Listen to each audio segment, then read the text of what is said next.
Hey everyone, welcome back to another recap podcast from SNXweave, where we give quick weekly recaps of news and important updates from the previous week from the Spartan Council, core contributors, and Ambassador Council. Let's get started. To start with a base update, there's currently about $25 million in daily perps volume and $1.45 billion in cumulative volume. Quanta has now integrated perps trading on Base into a single front end, where users have the option to trade on Base or Optimism using the familiar Quanta UI.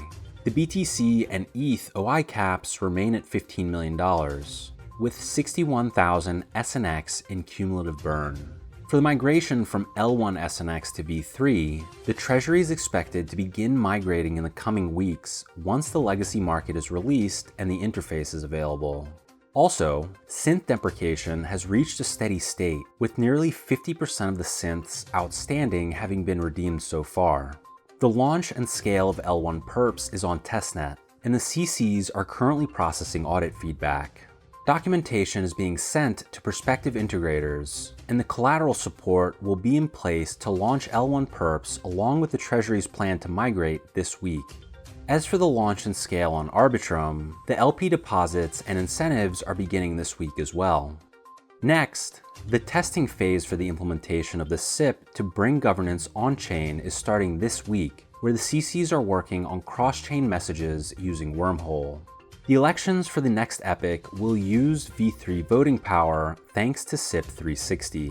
And in case you missed it, Synthetix is running a fee rebate program, with 500,000 SNX allocated in total and up to 50,000 SNX available weekly. The first epoch has concluded and rewards have been distributed for Synthetix perps traders on Base. So any traders who used Quanta to trade Synthetix perps on Base between May 22nd and May 29th have already received their share of roughly 22,000 SNX in trading fee rebates.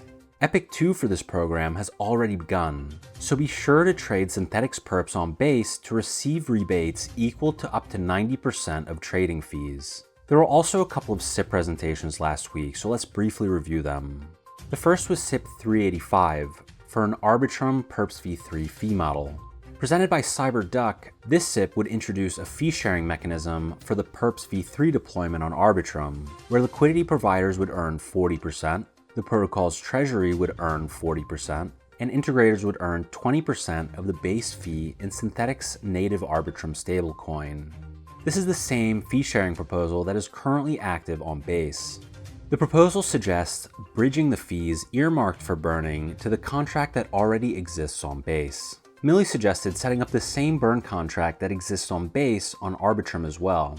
The primary benefit with this approach is that it would support sell-side liquidity on Arbitrum.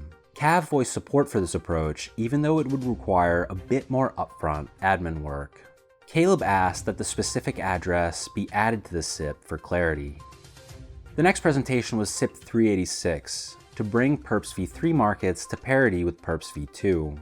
Presented by Millie, this SIP proposes adding all of the markets currently on v2 but not available on Base to perps v3 on Base. This would not include the select markets already in the process of being wound down. Both of these SIPs are still in draft. And that's it for today's updates. Be sure to check out our weekly recap blog post, share this podcast link, and let us know what you think and what you'd like to hear more about from SNXweave. Thanks for listening.